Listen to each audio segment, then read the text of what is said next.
여러분 안녕하세요. 호수영어의 수아쌤입니다. 오늘은 영어라는 정글에서 살아남기 레벨 2 스텝 1의 8강 시간입니다. 벌써 8강이라니 시간이 정말 빠르게 가는 것 같은데요. 오늘도 쌤과 함께 즐겁고 쉽게 공부해 보도록 하죠. 여러분 혹시 내로남불이라는 말 다 알죠? 쌤이 이 단어의 진짜 뜻을 안 게 약 1년 전이에요. 이게 겨우 알았어요. 좀 민망한 얘기를 좀 해야 될 것 같은데 남에게는 엄격하고 자신에게는 너그러운 기준을 가리켜서 우리가 보통 내로남불이라고 하잖아요. 쌤이 알고 있는 아주 짧은 한자 지식으로는 이게 어떤 사자성어인지를 모르겠는 거예요. 그래서 인터넷을 찾아봤더니 이게 사자성어가 아니라 내가 하면 로맨스, 남이 하면 불륜의 줄임말이라는 걸 그때 알았어요. 얼마나 학생들한테 놀림을 당했는지 몰라요. 쌤도 학생들을 가르치면서 그래도 트렌드를 열심히 따라간다고 생각을 했는데 쉽진 않은 것 같습니다. 어쨌든 누군가가 드라마를 보고 줄여서 쓰기로 한 이 말이 이제는 정말 사랑, 불륜 이런 데만 쓰이는 게 아니라 남에게는 엄격하고 자신에게만 너그러운 기준이라는 의미로 많이 쓰이고 있잖아요. 이렇게 말은 점점 변해가고 확장된 의미로 쓰일 때가 많은데요. 오늘 우리가 공부할 단어가 바로 그런 친구입니다. 바로 신스입니다. 신스에 대해서 공부하기에 앞서서 우리 영어의 정글에서 신스를 한번 찾아볼까요? 2022학년도 3월 고1 전국연합학력평가 26번 문제를 선생님이 가져왔는데요. 늘 그렇듯 우리 레벨 1 자르라에서 했던 마침표와 쉼표를 잘라보죠. 총 13개의 문장인 걸 알 수가 있네요. 잠깐! 문장이 많다고 겁먹으신 건 아니겠죠? 레벨 1에서 우리가 했던 걸 기억해보면 한 문제에 문장이 많다는 건 문장이 그만큼 짧고 많아진다라는 거였잖아요. 일단 겁먹지 말고 오늘의 주인공 신스를 찾아보죠. 어디 있나요? 네, 13번 마지막 문장의 셈이 빨간색으로 표시를 해놨죠. 그렇다면 신스가 있는 문장은 한 번 더 자를 수 있다라는 겁니다. 어떻게 잘랐는지 기억이 안 난다고요? 자, 보시면 since를 포함하고 있는 문장은 문장, since, 문장 혹은 since가 맨 앞에 나오고 두 개의 문장 이런 모습을 하고 있죠. 만약 위의 그림이라면 since 앞에서 아래 그림이라면 쉼표에서 잘라주면 되겠죠. 자, 오늘 문장을 그러면 확대를 해서 볼게요. 문장의 신스가 맨 앞에 있고 가다 보니까 중간에 쉼표가 있네요. 여기서 잘라주기로 합시다. 그렇다면 신스의 그림은 과연 무엇일까요? 신스는 바로 먼저 일어난 사건입니다. 에? 먼저 일어난 사건? 이라며 영상을 끄려고 하신다면 잠깐 멈춰주세요. 다 그런 이유가 있으니까요.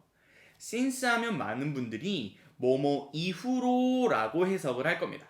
하지만 오늘 영상을 듣다 보면 제가 왜 이런 이야기, 먼저 일어난 사건이라고 이야기하는지 알 수 있거든요. 이 문장을 한번 볼까요? since 내가 아프다. 나는 일을 쉬었다. 잘라봤을 때 내가 아픈 이후로 나는 일을 쉬었다 라고 할 수 있지만 다시 한번 얘기하면 내가 아픈 것이 먼저 일어나고 그 뒤에 일을 쉰 사건이 일어난다는 것이죠. 그러니 먼저 일어나는 사건이라는 의미가 통할 수 있는 겁니다.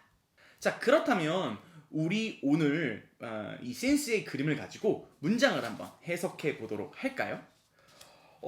문장이 너무 기네요.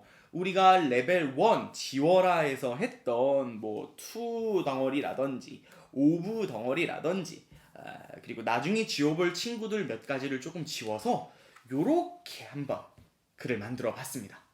일단 단어들을 알아보면 draw, 그리다 라는 뜻이 있고 여기 hired라고 있는데 hire, 고용하다에서 온 단어들이거든요. 자, 그러면 since가 나왔으니 일단은 쉼표에서 자르고 he couldn't draw, 그는 그림을 못 그려요. 이게 먼저 일어난 사건이죠, 그렇죠? 먼저 그가 그림을 못 그리는 사건이 일어나고 그 다음에 he hired an artist. 그가 고용했죠. 뭐를요? 예술가를 고용했다. 즉, 두 문장에서 그가 그림을 못 그리는 것이 먼저 일어난 사건이구나 라고 알아주시면 되겠네요. 혹시 아직도 since의 어떤 그림이 뜻보다 더 어렵다고 생각하시는 분들 있나요? 그렇다면 여기서 수아쌤의 킥! since라는 단어를 조금 더 공부하다 보면 때문에 라는 의미로 쓰인다는 걸 알 수 있습니다. 쌤이 아까 예를 들었던 문장 한번 보도록 할까요? 내가 아프다. 나는 이를 쉬었다. 의 since를 때문에를 이용해서 해석을 해보면 내가 아프기 때문에 나는 이를 쉬었다. 어떤가요? 문장에 전혀 문제가 없죠. 즉, since가 때문에와 이후에 라는 두 가지 의미를 갖는 겁니다. 이런 게 영어가 어려운 이유 아닐까요? 왜 같은 모양의 단어를 두 개의 의미로 쓰냐는 거예요. 이게 바로 쌤이 인트로에서 이야기했던 내로남불과 같은 단어처럼 원래 의미에서 파생된 since의 의미입니다. 하지만 파생되었다고 해도 원래 그 단어가 가지고 있는 그림을 알면 쉽게 이해할 수 있는 것이죠.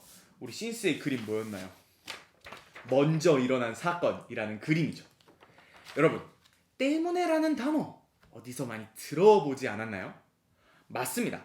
지난 시간 7강에서 배운 because와 의미가 같죠?